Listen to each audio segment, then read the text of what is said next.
اب یہاں سے حضرت لقمان کی وہ نصیحتیں ہیں جو انہوں نے اپنے بیٹے کو کی ہیں، یہاں مذکور نہیں ہے، لیکن مراد یہی ہے کہ انتقال کے وقت، جیسے کہ کوئی شخص دولت مند ہے تو وہ اپنے انتقال کے وقت اپنے بیٹوں کو، یا اگر بیٹا ایک ہی ہے اسے بتائے گا کس سے لینا ہے، کس کو دینا ہے، کیا حساب کتاب ہے، کہاں کہاں میرے ایسٹس ہیں، کوئی دفینہ ہے تو بھی بتائے گا کہ میرا وہاں فلاں جگہ پر دولت دفن ہے۔ ایک حکیم انسان کے پاس اصل شے اس کی ساری عمر کے غور و فکر کا جو حاصل ہے کہ میں نے جو کچھ سوچا ہے، میں نے جو کچھ بھی حاصل کیا ہے اپنی فطرت سلیمہ اور عقل سلیم کی رہنمائی میں، وہ میں تمہیں منتقل کر رہا ہوں۔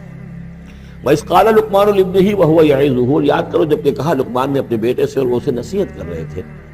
یا بنی لا تشرک باللہ، نمبر 1 اللہ کے ساتھ شرک مت کیجو، ان الشرک لظلم عظیم، یقیناً شرک بہت بڑا ظلم ہے، بہت ظلم، سب سے بڑی ناانصافی۔ عربی زبان میں ظلم کہتے ہیں وضع الشیء فی غیر محلہ، کسی شے کو ہٹا کر اس کی اصل مقام سے ہٹا کر کہیں اور رکھ دینا، یہ ظلم ہے۔ اللہ خالق ہے تنہا، باقی سب مخلوق ہے، اب آپ نے مخلوق میں سے کسی کو اللہ کے برابر کر دیا، یا اللہ کو کسی اعتبار سے گرا کر مخلوق کی صف میں لا کے کھڑا کر دیا، تو اس سے بڑا شرک، اس سے بڑی ظلم، اس سے بڑی ناانصافی، اس سے بڑا ظلم کوئی نہیں۔ یا بنی لا تشرک باللہ ان الشرک لظلم عظیم، اے میرے بچے شرک مت کرنا اللہ کے ساتھ، اس لیے کہ شرک جو ہے بہت بڑا ظلم ہے، بہت بڑی ناانصافی ہے۔ دوسری وصیت ان کی کیا ہے؟ یا بنی انہا ان تک مثقال حبۃ من خردل فتکن فی صخرۃ او فی السماوات او فی الارض یأت بها اللہ ان اللہ لطیف خبیر، اے میرے بچے عمل، خواہ وہ نیکی کا ہو خواہ بدی کا ہو، انہا، ہا کی ضمیر ہے عمل کی طرف، عمل خواہ ایک رائی کے دانے کے ہم وزن ہو، اب یہ سب سے چھوٹی چیز رائی کا دانہ، فتیلہ، نقیرہ، یہ 3 چیزیں آتی ہیں قرآن مجید میں عام طور پر چھوٹی شے کے لیے، لا یظلمون فتیلہ، لا یظلمون نقیرہ، اور یہ کہ رائی کا دانہ بہت چھوٹا، تو چاہے وہ نیکی یا بدی ہو رائی کے دانے کے ہم وزن، اور پھر فتکن فی صخرۃ، وہ کسی پہاڑ کی، کسی چٹان کے پیٹ میں جا کر، کسی کھو کے اندر جا کر وہ عمل کیا گیا ہو، او فی السماوات، یا آسمانوں میں کیا گیا ہو، اب تو آسمانوں میں ہے نا، آپ خلا میں جا کر وہ عمل کر رہے ہیں، تو پھر اب تو انسان جو ہے وہاں تک پہنچ گیا ہے، او فی الارض، یا زمین کے پیٹ میں گھس کر کیا گیا ہو، یأت بہ اللہ، اللہ اسے لے آئے گا۔ یعنی انسانی اعمال، انسان اشرف المخلوقات ہے، اور انسانی اعمال ایسی گھٹیا چیز نہیں ہے کہ ایسے ضائع کر دے اللہ، چاہے وہ نیکی ہے چاہے بدی۔ فمن یعمل مثقال ذرۃ خیرا یرہ ومن یعمل مثقال ذرۃ شرا یرہ، لیکن عمل ضائع نہیں ہوگا، چاہے وہ رائی کے دانے کے برابر ہو، پھر چاہے وہ کسی چٹان میں گھس کر کیا گیا ہو، کسی پہاڑ کی کھو میں کیا گیا ہو، چاہے وہ خلا اور فضا کی پہنائیوں میں کیا گیا ہو، چاہے وہ زمین کے اندر سرنگ کھود کر کیا گیا ہو، یأت بہ اللہ ان اللہ لطیف خبیر، یقیناً اللہ تعالیٰ باریک بین ہے، باخبر ہے۔ اب 2 چیزیں آ گئیں، اللہ کے ساتھ شرک نہیں، اور اعمال کے بارے میں دیکھ لو، نیکی اور بدی کے نتائج نکل کر رہے ہیں، اس سے آگے بعث بعد الموت کا یہاں تذکرہ نہیں ہے، اس سے بعد جنت اور دوزخ کا، تو اس لیے کہ یہ چیزیں معلوم ہوتی ہیں پھر نبی کے بتانے سے۔ اصولی طور پر جو چیز حکمت سے انسان جہاں تک پہنچ سکتا ہے وہ 2 ہیں، ایک خالق اور اس کے ساتھ شرک نہ ہو، اور نمبر 2 اس اعمال انسانی ان کا ضرور بدلہ ملے گا۔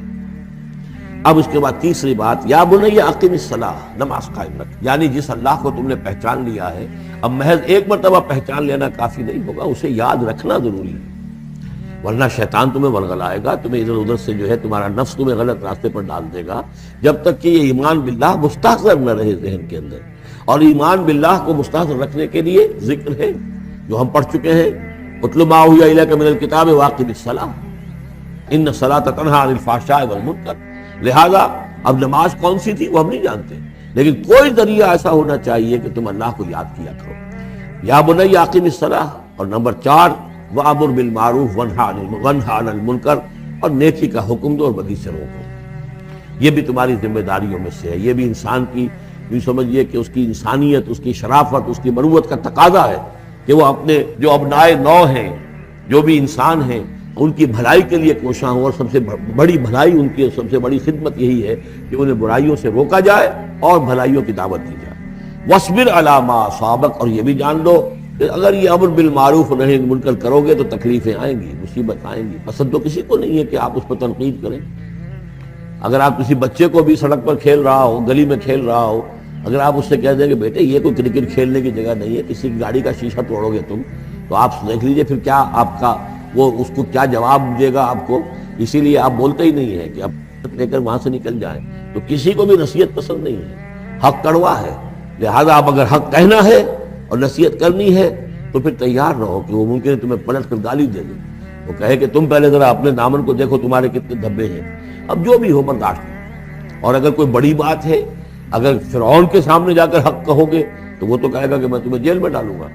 تو اس طریقے سے یہ وَاصْبِرْ عَلَىٰ مَا أَصَابَكَ, پھر جو شے بھی تم پر آئے اس پر صبر کرو. إِنَّ ذَلِكَ مِنْ عَزْمِ الْأُمُورِ, یقیناً یہ چیزیں ہیں جو بڑی ہمت کے کاموں میں سے. گویا کہ وہ چاروں چیزیں اس میں آ گئیں. وَالْعَصْرِ إِنَّ الْإِنسَانَ لَفِي خُسْرٍ إِلَّا الَّذِينَ آمَنُوا وَعَمِلُوا الصَّالِحَاتِ وَتَوَاصَوْا بِالْحَقِّ وَتَوَاصَوْا بِالصَّبْرِ. یہاں اصطلاحات ذرا علیحدہ ہو گئی, تواصی کے بجائے امر بالمعروف نہی عن المنکر آ گیا. صبر جو کا تو ہے, باقی ایمان اور وہ تمام چیزیں اعمال صالحہ میں سے نماز آ گئی, والدین کے ساتھ حسن سلوک آ گیا. آخری دو آیتیں ہیں وَلَا تُصَعِّرْ خَدَّكَ لِلنَّاسِ,